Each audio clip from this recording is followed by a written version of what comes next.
The Word of God is the seed.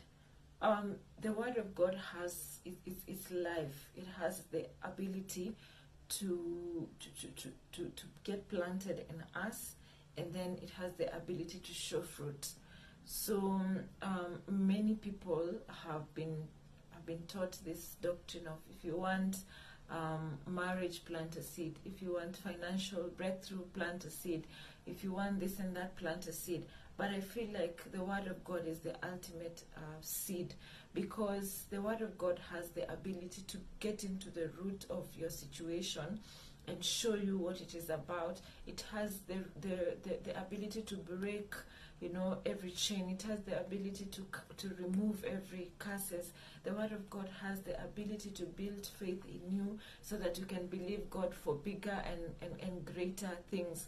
The Word of God has the ability to teach you the principles of God so that you can outwork them and move into healing of the soul, healing of your body. The Word of God has the ability to teach you principles that are able to get you outside debts and to bring you to a life of abundance. And so we cannot talk about these other secondary seeds when we've not talked about the Word of God. And so it takes the Word of God, first of all, to bring you to a certain place of healing, a certain place of comfort, a certain place of maturity, so that you can be able to believe and handle God in a bigger and wider capacity.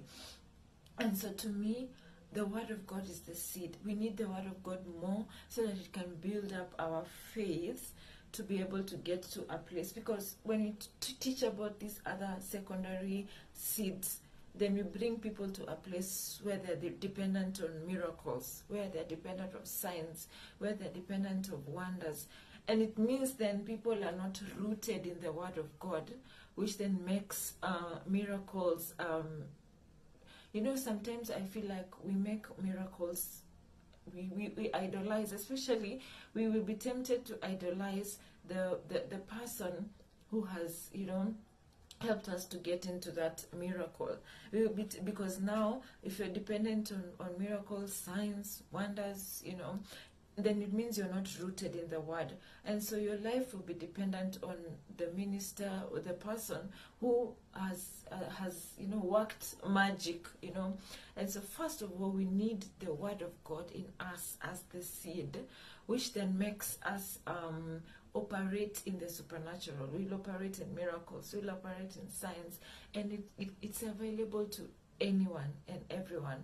And so for me, I feel like these other secondary seeds are not wrong, but until you get the seed of the Word of God, and then I feel like you are trading in a very very scary platform, very scary element, because you don't want to be dependent on man, because now that you would have gotten into a space of idolatry. You don't want to be dependent on going physically to church for you to experience miracle.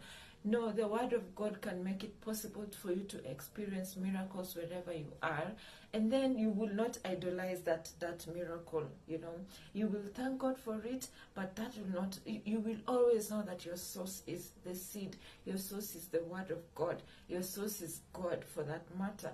And so these other people, this other situation, these other miracles, signs and wonders,